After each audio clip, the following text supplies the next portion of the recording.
하나님 나라를 주기 위해서 오신 예수님이라는 제목입니다. 하나님 나라를 우리에게 주기 위해서 오신 예수님. 이 세상은 두 나라가 있습니다. 하나님 나라가 있고 세상 나라가 있습니다. 더 디테일하게 말하면 하나님 나라가 있고 마귀 나라가 있습니다. 예수님 믿는다는 것은 하나님 나라에 들어간다는 뜻입니다.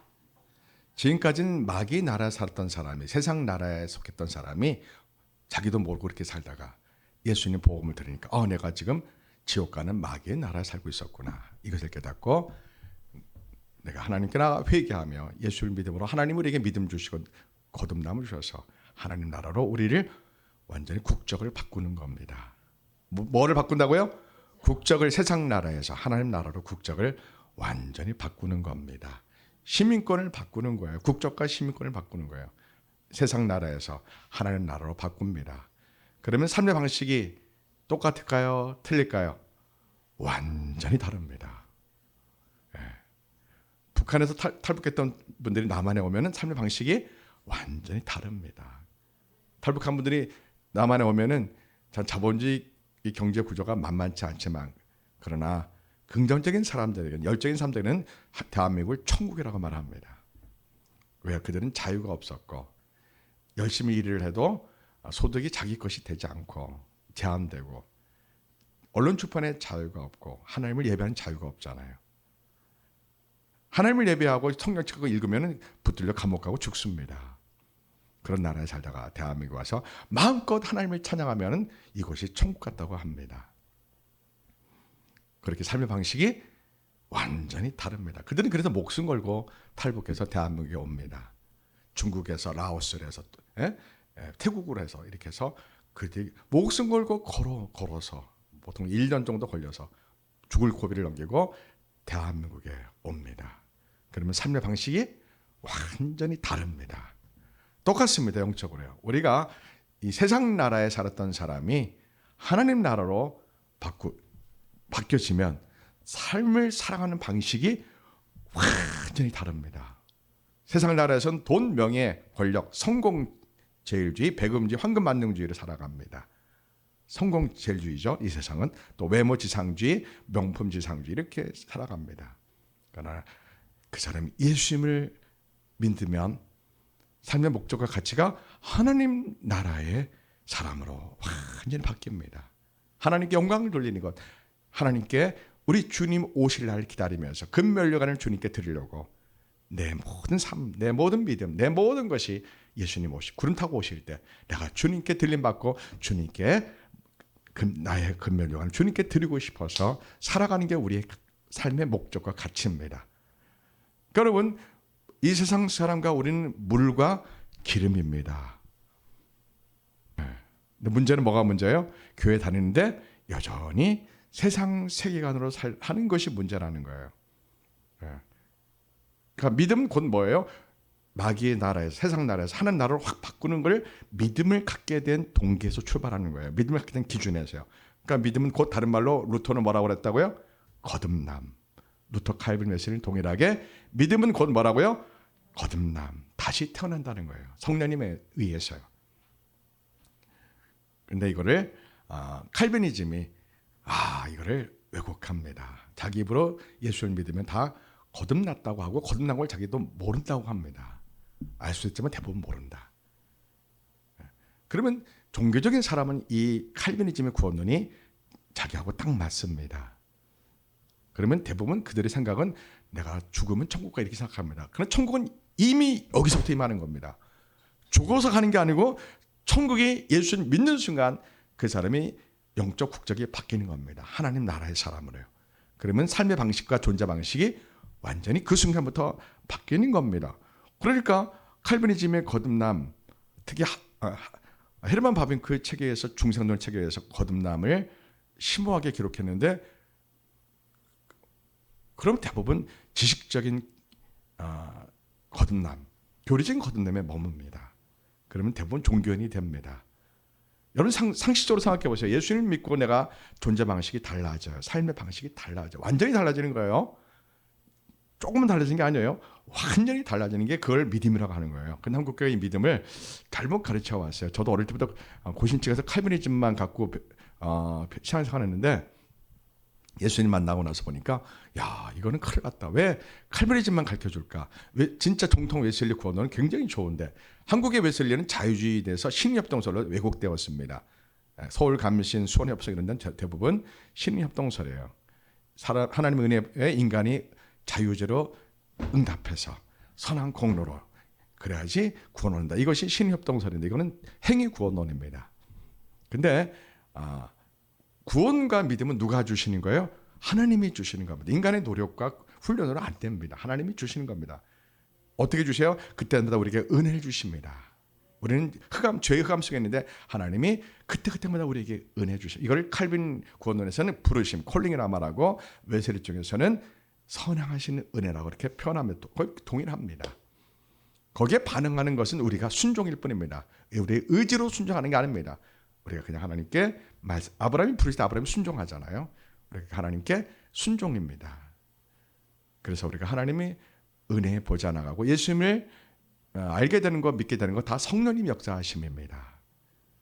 그러면은 내가 죄인임을 깨닫게 됩니다.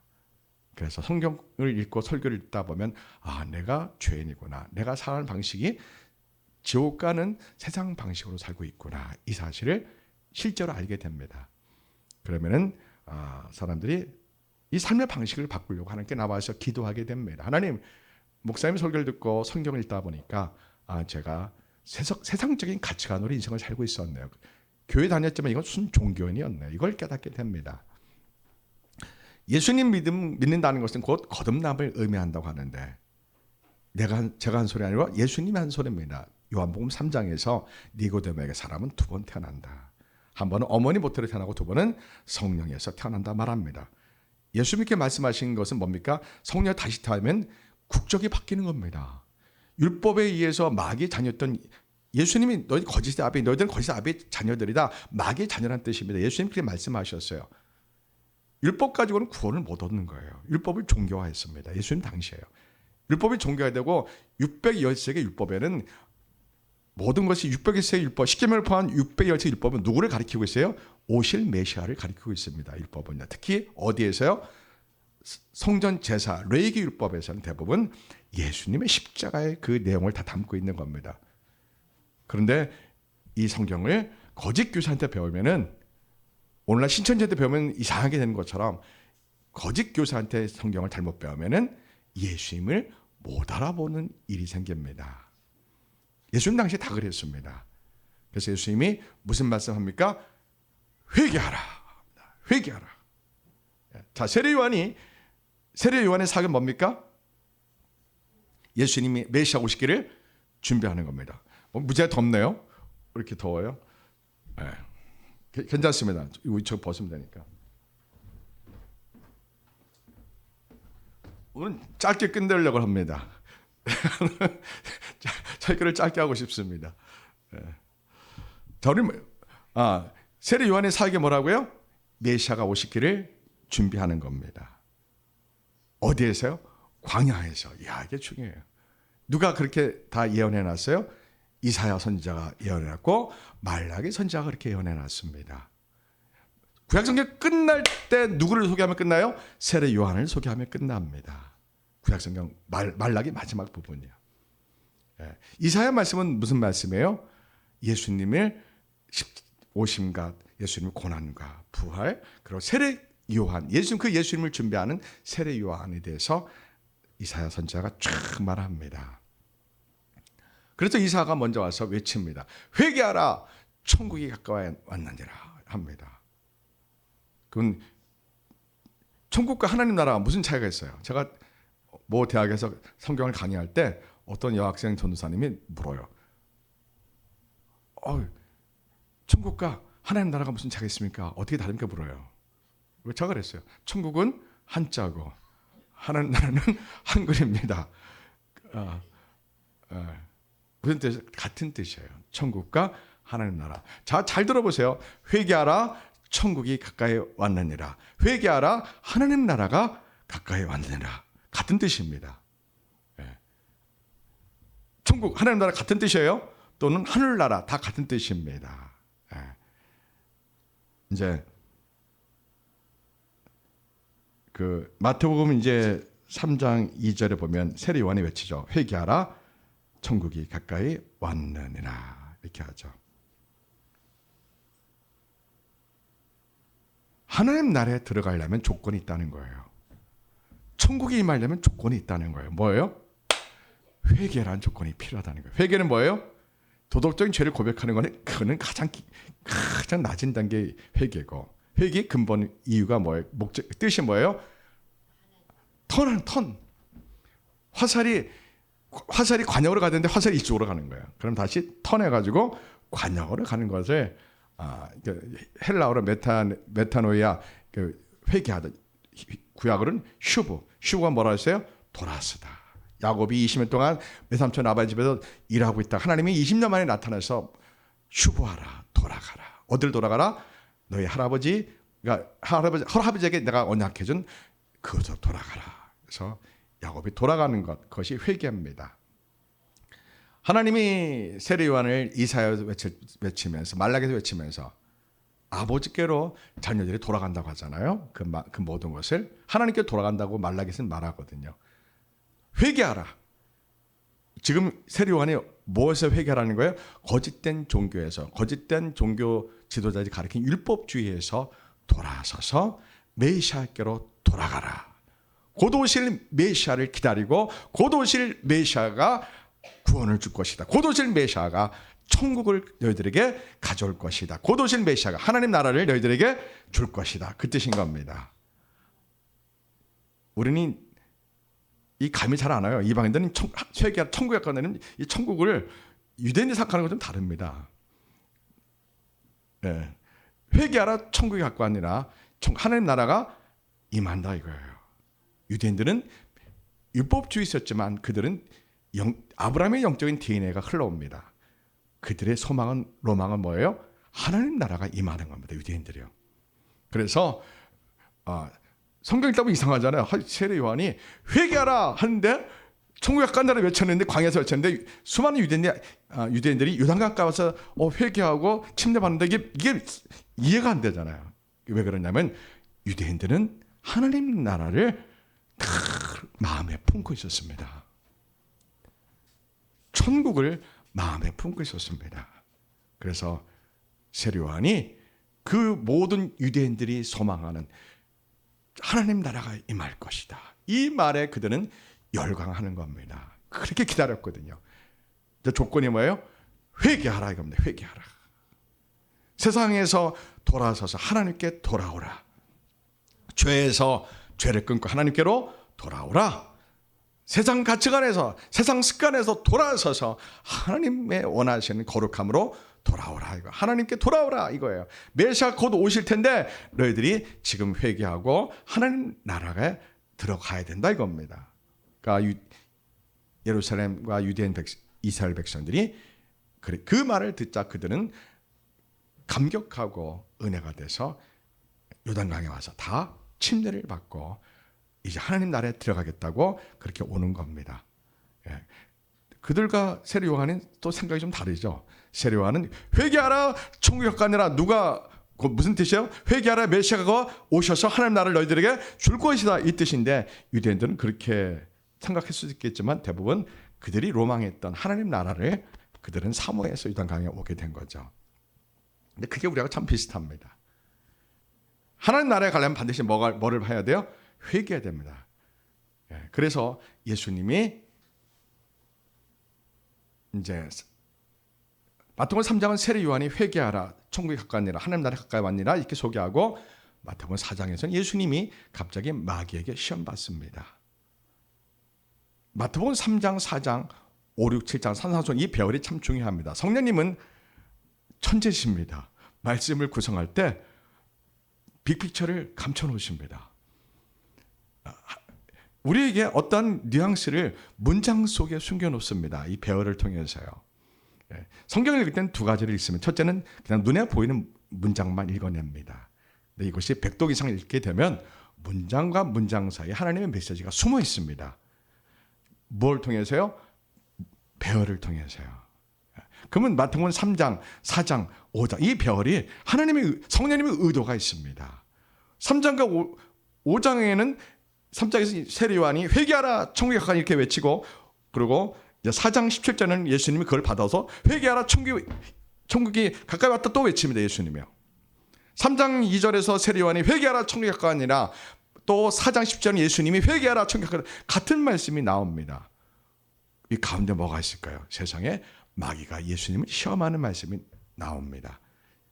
잘하는 말씀이에요. 근데 마귀가 예수님을 왜 시험했을까요? 마귀가 요구하는 건 그겁니다. 하나님 아들 예수여, 당신이 성부 하나님부터 하나님 나라를 이 세상에 가져온 거 내가 안다 이거예요. 그러나 그거 하지 말고 나하고 협력해서 세상 나라를 한번 만들어보자 이거예요. 네. 내가 당신을 왕으로 세울 테니까 이 세상 나라를 여기서 우리가 멋지게 한번 해보자 이거예요. 성부 하나님이 주신 사명 그거 하지 말고, 하나님 나라 세우지 말고 이 세상에서 우리가 한번 유토피아를 만들어보자. 사실 그겁니다. 마귀가 예수님을 시험하는 거요. 네, 말씀을 가지고 그렇게 하죠. 하나님 나라를 세우느냐, 마귀를 통한 세상 나라를 이 땅에서 세우느냐, 그 가운데서 이제 하나님의 아들 메시아 오기 전에 이 세상에 하나님 나라가 없는 것처럼 보입니다. 여러분, 중요한 건 하늘 보좌 하나님의 모든 것을 다스리십니다. 마귀가 이 세상에서 사람들에게, 비록 하와가 아담이 선악과를 먹어서 죄의 세력이 이 땅에 들어와서 주저앉고 왕노릇 할지라도 그것은 하나님의 보좌에서 하나님의 섭리 안에서 허락하신 겁니다. 이게 참 중요합니다. 왜 허락하셨을까요? 네, 심오한 뜻이 있죠. 사람이 넘어질 때, 위기를 닥칠 때, 문제를 만났을 때, 내 힘을 해결할 수 없는 극한 상황이 올 때, 그때서 비록 우리는 하나님을 알게 됩니다. 지독한 외로움, 지독한 슬픔, 지독한 허물 속에 빠질 때 우리는 인생이 왜 사는지, 내가 무엇 때문에 사는지 진작에 고민하는 사람이 됩니다. 등 따시고 배부르고 평탄할 때는 그게 돼야 안 돼요? 안 됩니다. 피상적으로 되지 실제로 안 됩니다. 그러나 우리가 모든 것을 잃어버리고 아무도 없고 아무것도 없을 때 우리가 내가 왜 사는지, 왜 이렇게 인생에 존재하는, 아니 생존 자체가 왜 이렇게 고통스럽고 어려운지, 왜 가족들이 서로 사랑하기도 시간이 부족한데 왜 이렇게 싸우는지 이해가 안 되는 거예요. 부부간에 사랑하기도 시간이 부족한데 왜 이렇게 막 그렇게 싸우는지, 인생 왜 이렇게 살아야 될까? 에이, 그냥 한강물에 가서 자살해버릴까? 이런 생각을 하게 됩니다. 서울대학교 그 장 무슨 총장님 있었죠. 제 이름 기억 안 나는데요.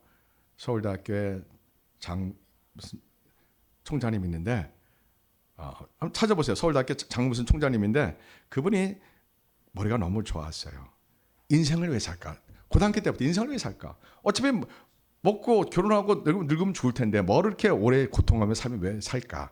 일찍 죽으면 그만이지. 그래서 자살하려고 준비했어요. 네? 서울대에 갔죠. 물리학과를. 네. 서울대 물리학과 가서 공부를 잘했죠. 근데 살 의미가 없는 거예요. 어차피 죽는데 왜 살까? 그래서 자살하려고 막 이러고 있었는데 서울대학교 그 사거리에서 전도지를 누가 줘서 받은 거예요. 거기 보니까 하나님은 세상을 이처럼 사랑하사 독생자를 줬으니 이는 그를 믿는 자마다 멸망치 않고, 이 단어가 눈에 확 들어온 거예요. 예수를 믿으면 멸망치 않는다는 거예요. 네. 인생의 허무 속에서 인생의 의미가 없다고 생각했는데 예수를 믿으면 멸망치 않고 영원한 생명을 주신다는 그 말씀이 교회도 한 번도 안 나간 그 장총님의 눈에 확 들어온 거예요. 그래가지고 자기 발로 교회를 찾아가서 성경을 읽고 예수님을 만난 거 아니겠습니까?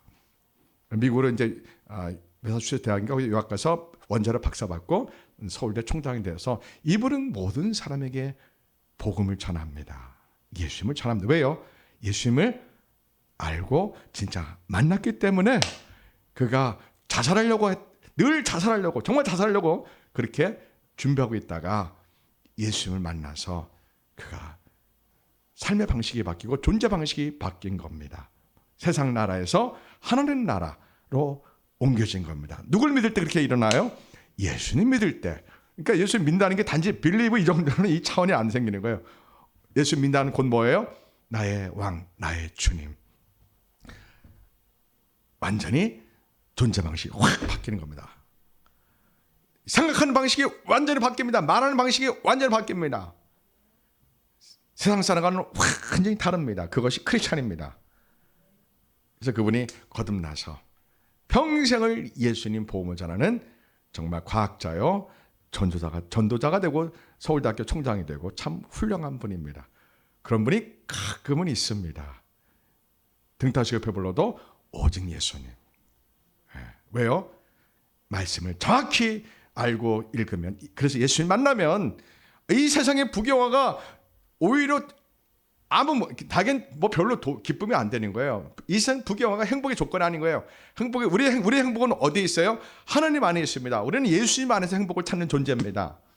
세상 사람들은 돈 안에서 찾고 성공 안에서 찾지만, 자기 만족 안에서 행복을 누리고 찾지만, 우리는 예수님 안에서 주님과 함께 있을 때 우리는 행복을 느끼는 존재입니다.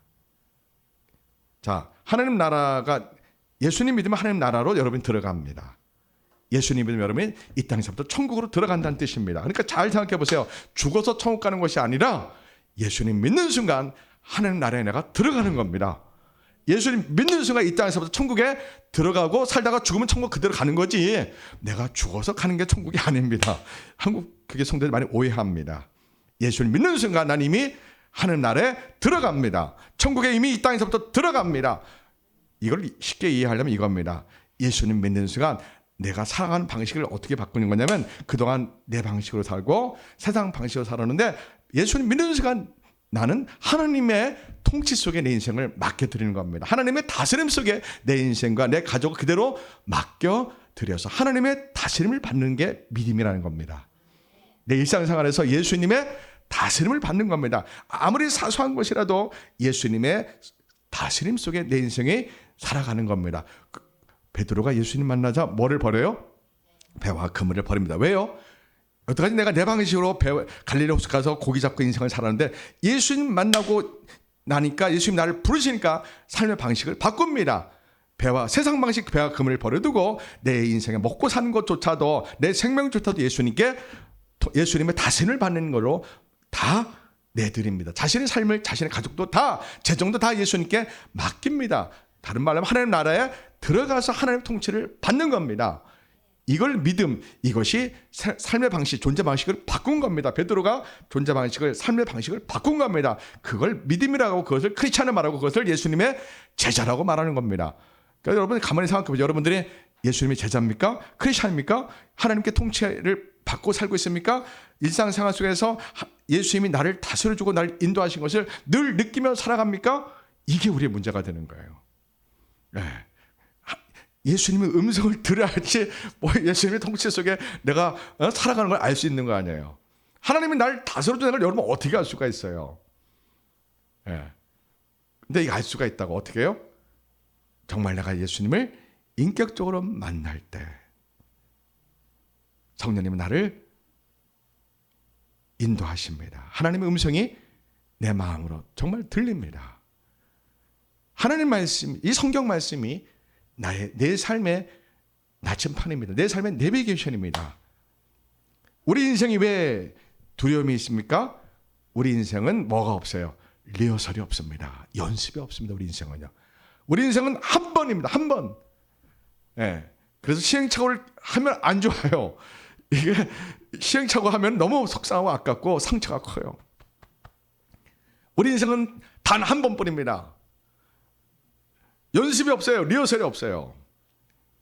근데 하나님 우리가 실수하지 않는 인생길을 주시려고 우리에게 문자로 주신 게 이 성경 말씀인 거예요. 이 말씀을 다 읽으면 우리는 뭘 느껴요? 하나님과의 친밀감을 느낍니다. 예수님과의 친밀감을 느낍니다. 하나님의 사랑을 느낍니다. 하나님의 지혜를 우리에게 막 쏟아 부어주신 것을 성경을 읽을 때만이 알 수가 있어요. 그래서 성경을 읽어야 돼요. 읽어도 많이 읽으셔야 돼요. 그냥 한 장 정도 읽고 큐티한 정도 갖고는 어린 반푸른치도 없어요. 왜요? 우리 속에는 자본주의, 세상을 향한 자본주의, 성공제일주의, 돈, 명예, 권력의 세계관이 우리 속에 뼈까지 이미 스며 있어요. 이게 안 빠져요. 성경을 정말 100독 이상 읽어야 돼요. 그럼 예수님은 만나고 성경을 100독 이상 읽을 때 내 모든 생각하는 이 시스템이 성경적으로 이렇게 착착착착 되는 거예요. 그리고 성경을 읽을수록 하나님과의 사랑과 친밀감을 느낀답니다. 예. 그래서 마태복음 4장에 마귀에게 시험 받는 거는 우리가 어떤 측면으로 오늘 이해할 수 있냐면은 하나님 나라를 세우느냐 세상 나라를 세우느냐. 하나님 나라는 하나님이 다스리는 세상이고 세상 나라는 주제넘게 마귀가 다스리는 세상입니다. 하나님과 상관없는 예술, 문화, 경제, 정치, 군사, 교육, 이 모든 것 하나님과 상관없는, 여러분 이 세상은 가인의 성입니다. 하나님과 상관없이 사람들이 옳다며 도덕과 지식과 윤리와 모든 경제 구조와 정치 제도와 군사 제도와 모든 것을 사람들이 만들었습니다. 우린 자유민주주의 자본주의 국가 속에 살고 있습니다. 자유민주주의 경제 구조는 자본주의입니다. 다른 말로 하면 돈 중심의 세계관이라는 겁니다. 아주 무섭습니다. 왜요? 돈은 하나님을 떠나게 만드는 최고의 능력이 있습니다. 이걸 사람들이 다 좋아합니다. 돈 싫어하는 사람은 없습니다. 다 좋아합니다. 그런데 이 돈이 하나님께 기도 못하게 하는 최고의 능력이 있고, 이 돈이 사람에게 상처 주는 능력이 대단히 많고, 이 돈이 교만하게 만드는 최고의 능력이 있고 지혜가 있습니다. 그러니까 이 돈을 움켜잡으려고 하면 거의 대부분 믿음이 떠나가고 하나님의 나라에 못 들어갑니다. 그러나 하나님 여러분에게 돈이 필요 없다는 뜻은 아닙니다. 하나님 여러분에게 거룩한 재정을 주기를 원하십니다. 여러분은 청지기 세계관을 가져야 됩니다. 하나님 나에게 맡겨주신 거라 생각하셔야 됩니다. 아멘. 예. 자, 마태복음 3장 2절과 마태복음 4장 17절. 마태복음 3장 2절은 세례 요한이 회개하라 하나님 나라가 임한다. 세례 요한의 말은 건 메시아의 출현을 말합니다. 메시아를 통해서 누가 무엇이 임한다? 하나님 나라가 임한다. 이거고, 마태복음 4장 10절 예수님이 그걸 또 받아서 또 말합니다. 마귀하고 싸움에 승리합니다. 마귀야, 네가 말하는 세상 나라의 완성, 그건 네가 알아서 해. 너는 하나님 심판을 받을 거야. 나는 아버지도 물려받은 하나님 나라를 이 세상에 가져온 하나님의 아들이야 하면서 예수님이 첫 사역의 선언의 말씀이 뭐예요? 회개하라, 천국이 임한다. 회개하라, 하나님 나라가 임한다. 이 말씀을 하는 거. 누굴 통해서요? 하나님의 아들 예수님을 통해서, 예수 믿는 자에게 하나님 나라가 임하는, 하나님 나라에 우리가 들어가는, 하나님의 통치 속에 내 인생이 맡겨지는, 내 힘대로 내 방법대로 이 험난의 세상 막 넘어지고 울며 상처받고 사는 게 아니라 예수님이 나를 모든 일상에 반복되는 삶 속에서 아무리 작은 일이라도 하나님 내 인생을 다스려주고 책임져주고 나를 인도해 준다는 게 하나님 나라의 내 속에 내가 하나님 나라에 들어가서 하나님의 통치를 받는 겁니다. 그것이 크리스천입니다. 그것이 믿음이라는 겁니다. 그러니까 제가 지금 말씀 전한 걸 돌이켜 한국교회를 이렇게 비춰보면은 다분히 한국교회는 종교적인 교회입니다. 예수님 믿으면 뭐가 변해야 돼요? 성품이 변해야 됩니다. 어머니 모태로 물려받는 기질이 다 십자가 못 박아 죽고 장례식 치르고, 예수님 믿는 순간 하나님의 성품이 나에게 확 성령님이 주십니다. 말하는 게 달라집니다. 눈빛이 달라지고 얼굴빛이 달라집니다. 그것이 크리스천입니다. 한국교회가 이것을 제대로 못 가르쳤습니다. 우리 아버님 목사님들도 너무 교리적으로 하셨고, 일상생활에서 예수님 믿는다는 것은 새로운 삶의 방식으로 다시 태어나는 겁니다. 존재 방식이 바뀌는 겁니다.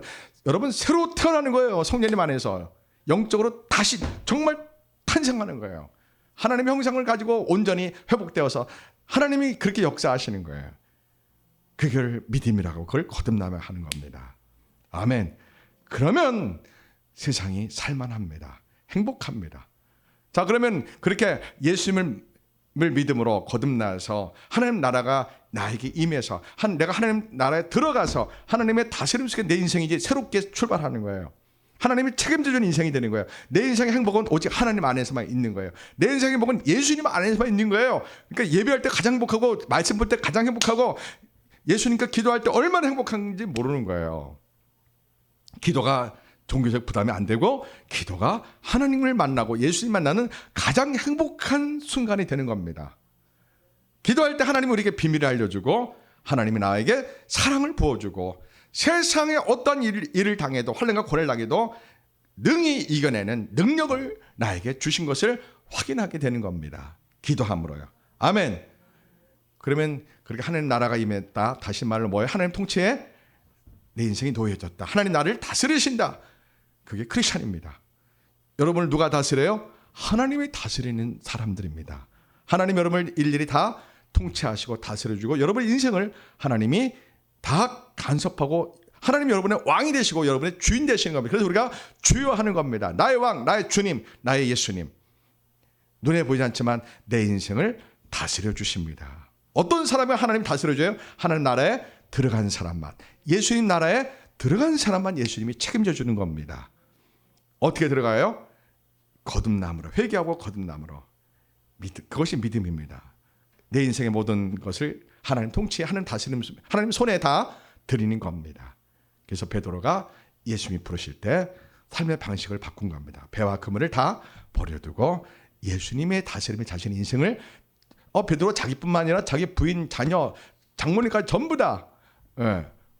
여러분 베드로가 갈릴리 호수 가서 배를 갖고 있다 부자입니다. 베드로의 그 배와 고기 잡는 그물에 수십 명의 가족들이 생계가 달려 있습니다. 장자입니다. 그거를 다 포기하고 그걸 다 하나님께 예수님께 맡겨드리는 겁니다. 예수님의 통치에 예수님의 다스림에 자신의 경제, 가족 다 맡깁니다. 자신의 생명, 자신의 앞에 인생 다 이것을 예수님 손에 맡겨드립니다. 그걸 다 뒤집어서 말하면 하나님 나라에 비로소 베드로가 들어가는 겁니다. 천국에 비로소 들어가는 겁니다. 여러분 하나님이 우리에게 모든 걸 다 책임진다면 행복해요, 불행해요? 가장 행복한 거죠. 잘 생각해 보세요. 내 힘으로 모든 걸 하려고 하지 말고요. 하나님의 도우심으로, 하나님이 나를 다스려 주심으로 나의 경제, 나의 모든 직장, 나의 모든 삶, 나의 모든 가정, 이 모든 것이 하나님이 나를 다스려 준다. 이렇게 생각하면은 우리는 이 세상에 살 수 있는 겁니다. 행복하게 사는 겁니다. 그렇게 살다가 그대로 천국 가는 거지 죽어서 천국 가는 게 아닙니다. 이미 천국이 예수 믿을 때 천국으로 우리가 들어가는 겁니다. 천국이 우리에게 임하는 겁니다. 그게 믿는 자들의 특권이요, 자랑이요, 권세입니다. 여러분들은 인상을 쓰면 돼야 안 돼요? 안 됩니다. 어떤 일 만나도 잠깐은 흔들리지만 항상 기뻐하셔야 됩니다. 언제나 행복하셔야 돼요. 예수님 때문에, 아니 그게 아니죠. 다시요. 예수님 때문에, 네, 예수님 때문에 언제나 행복하셔야 돼요. 예수님 때문에 기쁨이 넘치셔야 돼요. 예수님 때문에 자신감이 넘치셔야 돼요. 믿는 자에게는 능치 못할 일이 없습니다. 예수님 나라에 내가 들어가면 예수님 나를 책임져 주는 게 그게 믿는 자의 삶의 방식입니다. 그러면서 예수님이 그렇게 말씀하면서 회개하라, 존재 방식을 바꿔라, 세상 나라에서 하나님 나라로 내가 가져온 하나님 나라로 들어와라. 예수님이 그렇게 우리를 부르시면서 우리가 예수님 나라에 하나님 나라에 들어가면 우리가 나타나는 증거가 있는데 그것이 마태복음 5장, 6장, 7장이라는 겁니다. 한번 읽어봅시다. 5장 1절에서 8절까지요.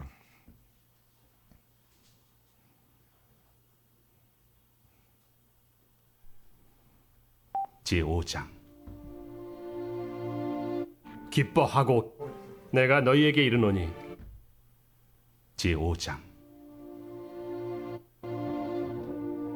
예수께서 무리를 보시고 산에 올라가 앉으시니 제자들이 나온지라 입을 열어 가르쳐 이르시되 심령이 가난한 자는 복이 있나니 천국이 그들의 것이며 애통하는 자는 복이 있나니 그들이 위로를 받을 것이며 온유한 자는 복이 있나니 그들이 땅을 기업으로 받을 것이며 의에 줄이고 목마른 자는 복이 있나니 그들이 배부를 것이며 긍휼히 여기는 자는 복이 있나니 그들이 긍휼히 여김을 받을 것이며 마음이 청결한 자는 복이 있나니 그들이 하나님을 볼 것이며 화평하게 하는 자는 복이 있나니 그들이 하나님의 아들이라 일컬음을 받을 것이며 의를 위하여 박해를 받은 자는 복이 있나니 천국이 그들의 것임이라.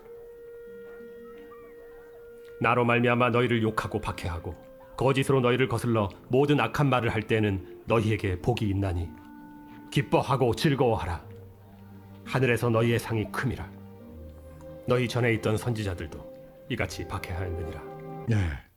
자, 마태복음 5장, 6장, 7장은 우리가 예수님이 산에서 천국 가는 사람들이 마땅히 살아야 될 삶의 윤리, 천국 가는 사람의 윤리를 우리에게 가르쳐 주신 말씀입니다.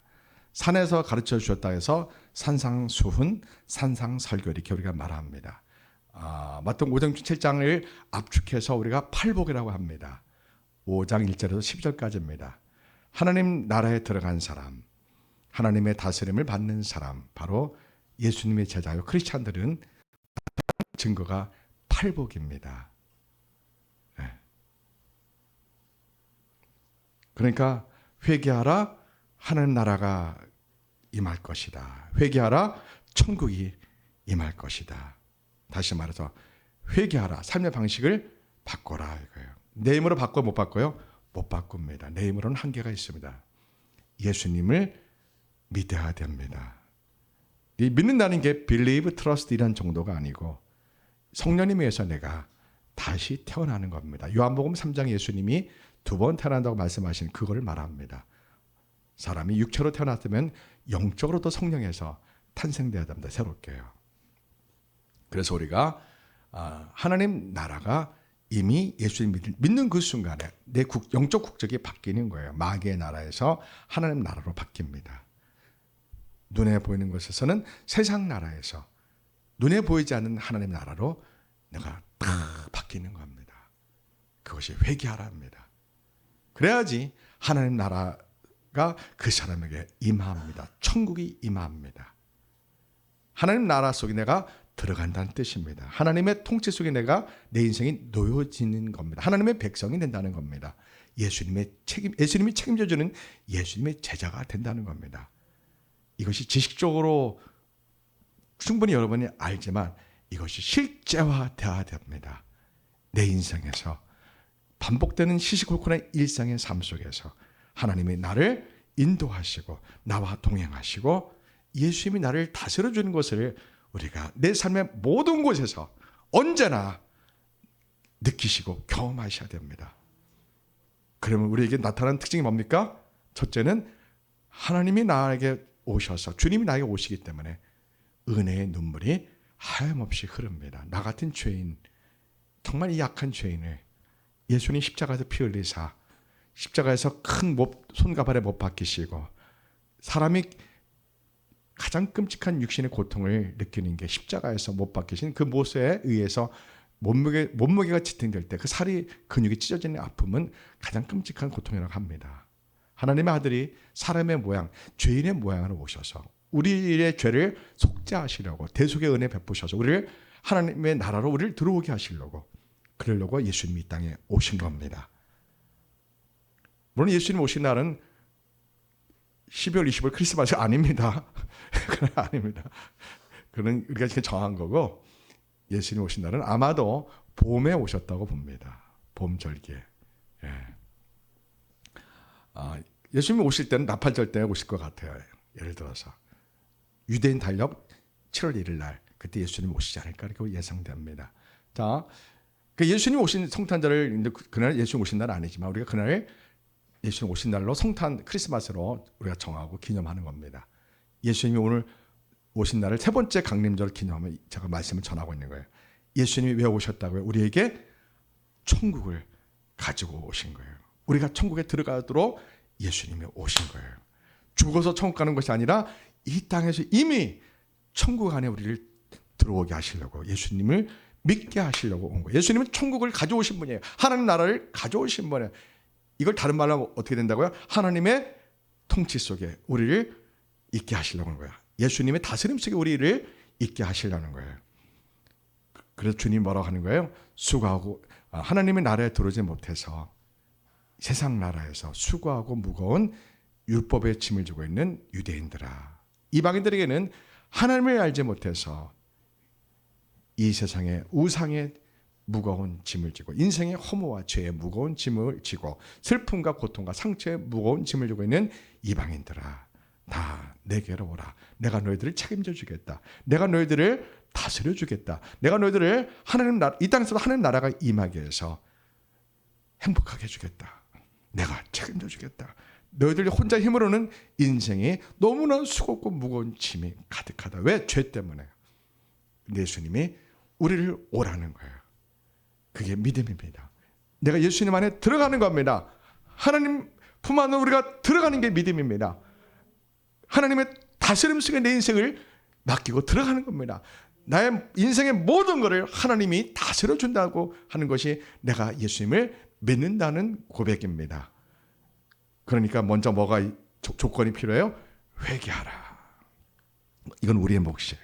하나님 우리가 회개합니다. 예수님을 알지 못해서 제가 제 방식대로 살았습니다. 말씀을 알지 못해서 제가 제 방식대로 살았습니다. 오늘 성경을 보고 말씀을 깨달으니 인생이라는 것이 내 방식으로 사는 것이 아니라 하나님 품 안에 들어가서 하나님 나라 속에 들어가서 하나님이 책임져 주시는, 하나님이 나를 다스려 주시는 그것이 하나님 나라라고 이제 살았습니다. 이제 주님, 제가 제 인생을 하나님 속에, 하나님 나라에 들어가서 하나님의 통치 속에 내 인생을 다 맡겨드리겠습니다. 제 인생을 책임져 주시고 저를 다스려 주세요. 저를 인도해 주세요. 그러면은 주님이 가장 기뻐합니다. 하나님이 가장 기뻐합니다. 그러면 하나님이 우리를 책임져 줍니다. 눈에 보이지 않지만 하나님의 손길이 언제나 나를 지켜주시고 나와 동행하십니다. 이걸 언제 확인할 수 있어요? 기도할 때 확인할 수 있고요. 말씀을 읽을 때 이게 확인됩니다. 특히 오늘 산상수훈 말씀이요. 자, 하나님 나라가 임한 사람은 이런 증거가 나타나요. 먼저 어떤 증거가 나타나요? 심령이 가난하게 됩니다. 뭐예요? 나는 죄인이라서 너무 괴롭습니다. 이겁니다.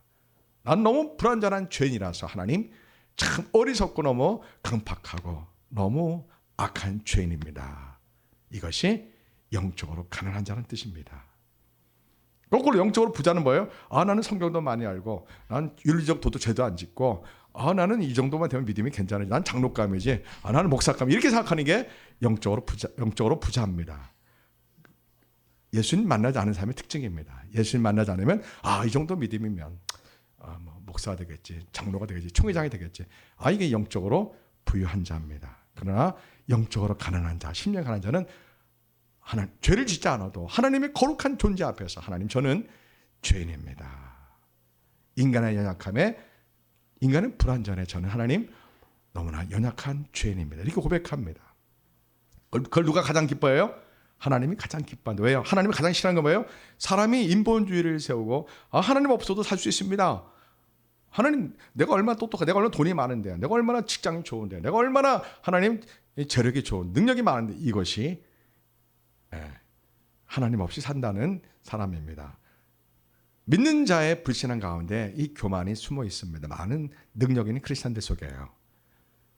좀 능력 있는 크리스찬들 속에는 내가 어떤 사람인데 이렇게 생각하는 사람 참 많습니다. 우리는 하나님, 저는 심령이 가난한 자입니다.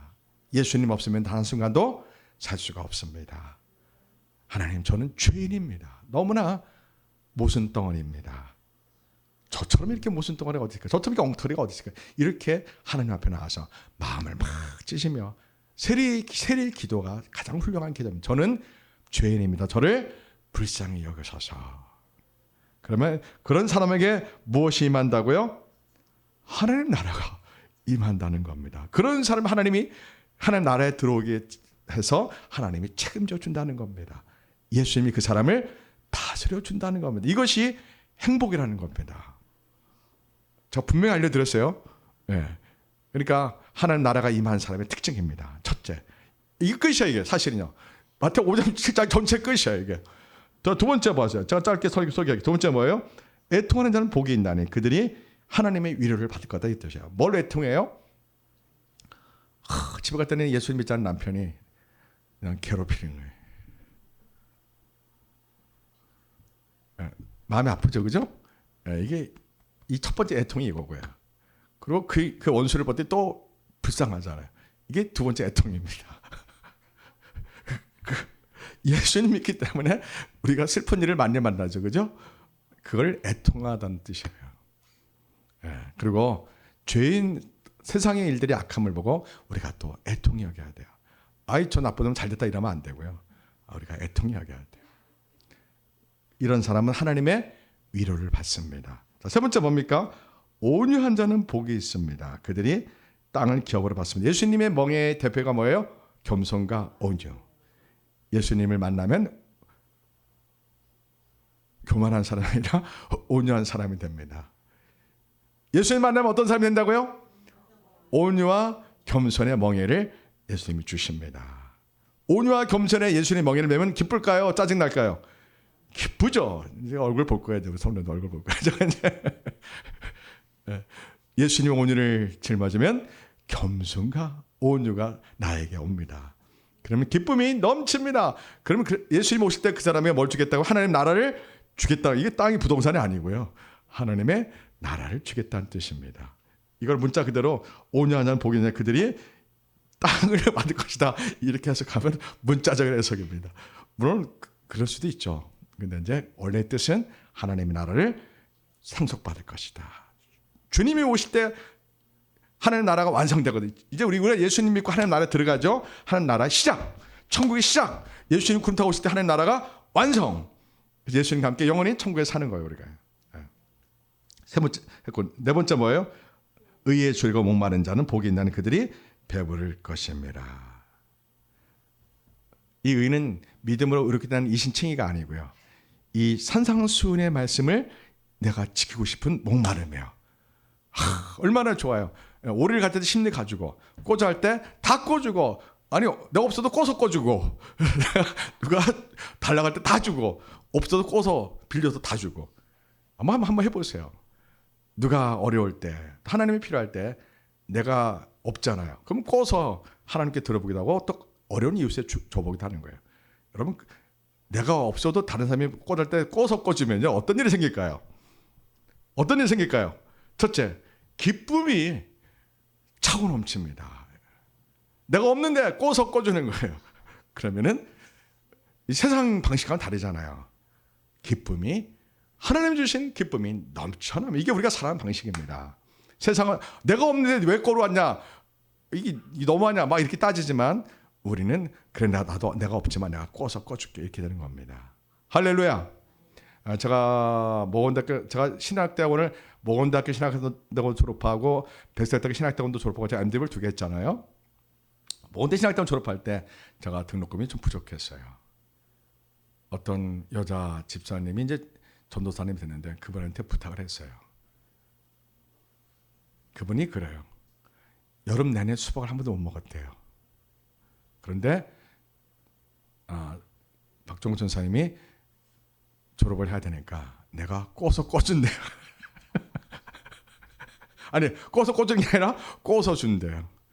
여름 내내 수박을 한 번도 못 먹었는데 내가 꽂어 주겠습니다. 눈물이 확 나는 거예요. 그분이 왜 그럴까요? 그분은 기도하는 사람이었어요. 기도하다가 제가 이 말은 좀 쑥스럽고 죄송하지만 하나님 알았어요. 박정훈 동사가 죽게 그랬더니 하나님이 성령님 그러시대. 하나님이 전도사를 하지 말고 하나님의 종이라고 해라. 그러면서 그분이 너무 무서워가지고 전사님자가 나는 저 나이가 10살 이상 많으니까 한참 막내 동생 같으니까 박정훈 전도사를 막 쉽게 불렀는데 예수님이 하나님의 종이라고 이름을 함부로 부르지 말 그러면서 하나님의 음성을 듣고 너무 무섭고 두려워서 내가 꿔서 드리겠습니다. 여름 내내 수박 한 번 못 먹었지만 내가 꿔서 드리겠습니다. 자, 그게 뭐예요? 하나님의 음성을 듣고 하나님의 시키는 대로 하는 하나님의 나라 속에 들어간 사람이 나타나는 특징입니다. 그 사람이 여름 내내 수박을 못 먹었는데 그 돈 100만 원을 꿔서 준다는 거 쉬워 어려워요? 세상 방식은 어려운 겁니다. 그러나 예수님 만난 사람들은 예수님의 통치 속에서 이루어진 행위이기 때문에 그것이 기쁜 겁니다. 우리 한번 저도 포함해서 우리 한번 해봅시다. 누가 나에게 뭘 꿔올 때 우리가 없지만 꿔서 꿔주는 그러한 하나님의 은혜를 한번 경험해 봅시다. 아멘. 그럼 이 비밀을 알 수 있는 거고, 누가 오리 가져갈 때 오리를 갈 때 빈손으로 오리를 가자는 게 아니에요. 무거운 짐을 지고 같이 오리를 가자는 뜻이에요. 그럼 짜증나 안 나요? 짜증나죠. 나도 힘들어 죽겠는데 오리를 세상에 무거운 짐을 지고 같이 가자는 거예요. 근데 예수님이 뭐라고 하세요? 심리도 같이 가자는 거예요. 심리도. 예. 속옷을 빌려달라는 사람이 겉옷도 빌려달라는 거예요. 예. 예? 거룩한 세상 방식은 거룩한 바보입니다. 하나님의 나라에 들어가면 이런 특징이 나타나는 겁니다. 그래서 의에 줄이고 이 말씀을 이렇게 지키고 싶은 목마름, 영적인 거룩한 목마름이야. 정말 긍휼히 여기는 사람, 베푸는 사람, 꺼주는 사람, 모든 걸 다 줄 수 있는 사람, 노숙자를 그냥 가지 말고 내 주변에 있는 돈을 다 주는 사람. 예, 이러한 의를 베풀고 하나님이 주신 이 말씀의 사랑을 베풀고 싶어서 이 목마른 사람이 천국 속에 들어간 사람이에요. 이 땅에서부터 하나님 나라에 들어간 사람이에요. 아시겠죠? 그런 사람에게 뭐가 임한다고요? 복이 임해서 뭐가 임한다고요? 그들이 배부를 것이다. 무엇이 배부를까요? 하나님이 주시는 은혜의 배부름, 하나님이 주신 그 사랑의 배부름, 하나님이 주시는 차고 넘치는 그 하나님의 은혜의 배부름. 여러분, 이 하나님 주신 은혜의 배부름을 경험하면 인생 끝이야. 얼마나 행복한지 몰라요. 우리 기준이 하나님 나라가 들어가야 돼요. 하나님 나라가 나에게 임해야 돼요. 세상 방식과는 완전히 다릅니다. 이 교회 안에 들어서 예배드리는 사람들은 세상 방식과는 완전히 다릅니다. 예, 그래 안 그래요? 예, 빨리 끝내야 돼요. 다음에 긍휼히 여긴 자는 복이 있나니 그들이 긍휼히 여김을 받을 것입니다. 당연하죠. 우리가 이제 다른 사람의 불행을 우리가 항상 긍휼히 여겨야 돼요. 원수가 나를 가장 속썩이는 사람이 잘못될 때, 잘됐다, 하나님이 하셨구나 이렇게 생각할 수 있지만 그러지 말고 불쌍히 여기는 마음을 가져야 돼요. 나를 그렇게 괴롭혔더니 저 인간 잘됐다, 하나님 심판하셨구나, 이렇게 하시면 안 되고요. 불쌍히 여겨야 돼요. 흉악범이 사회에서 아주 흉악범이 붙잡혀서 아주 어려운 일을 당할 때 우리가 용서하고 불쌍히 여기는 마음을 우리는 가져야 됩니다. 세상은 당연하다, 저희가 싫은데 이렇게 말할 수 있지만 우리는 아무리 악한 죄인이라도 그 사람을 불쌍히 여기는 마음을 가지셔야 됩니다. 왜요? 우리가 그럴 때 하나님 우리를 불쌍히 여겨 주십니다. 자, 마음이 청결한 사람만이 하나님을 보는 복을 얻습니다. 하나님의 나라가 임하는 것을, 하나님의 임자가 임하는 것을, 그런 복을 받습니다. 마음이 더러운 사람, 음란하서 거짓된 사람은 예수님을 만날 수가 없습니다. 그런데 남을 늘 비판하고 못된 짓 하는데 예수를 만났다고 막 이런 사람들이 가끔 있거든요. 그거는 예수님이 아니고 마귀가 예수님으로 변장한 경우입니다. 그러니까 예수를 만난 사람들은 거짓이 없습니다. 양심이 깨끗합니다. 마음이 깨끗합니다. 언제나 겸손하고 온유합니다.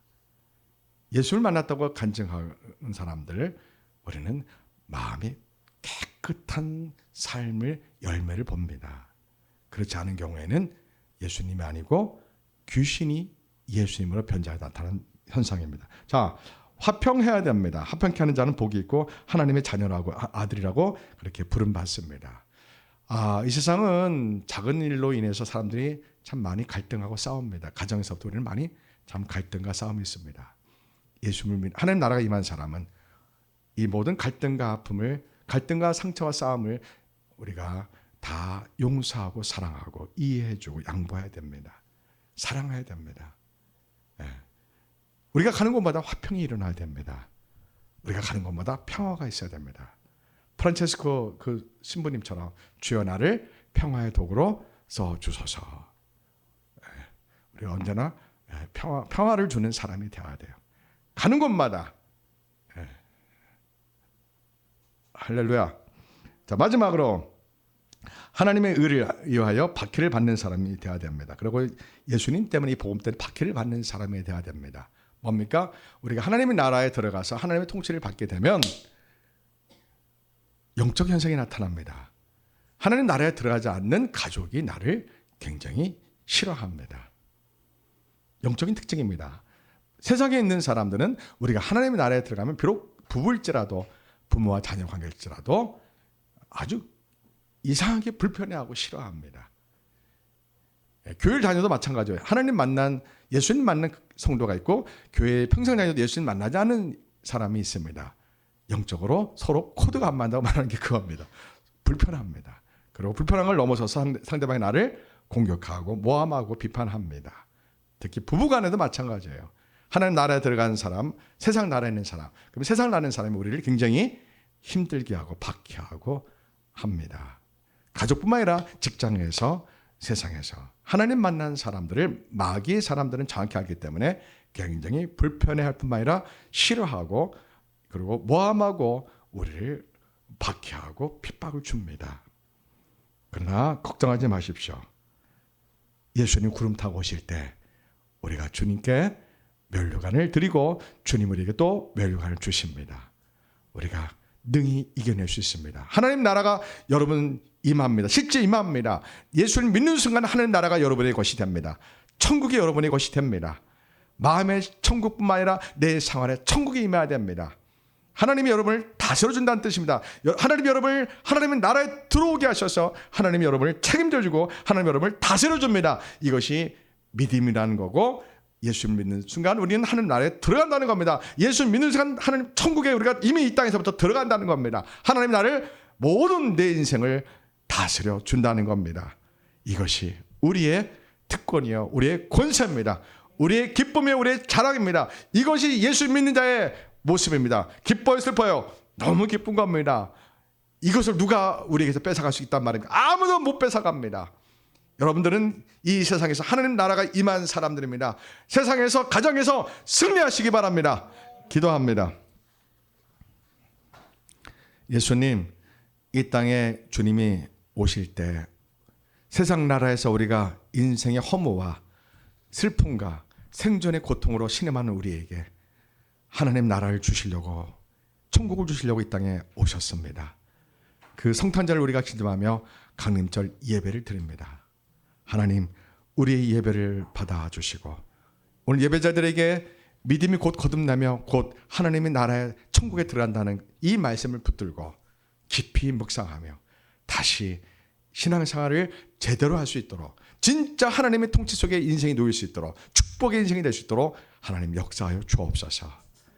예수님 이름으로 기도합니다. 아멘.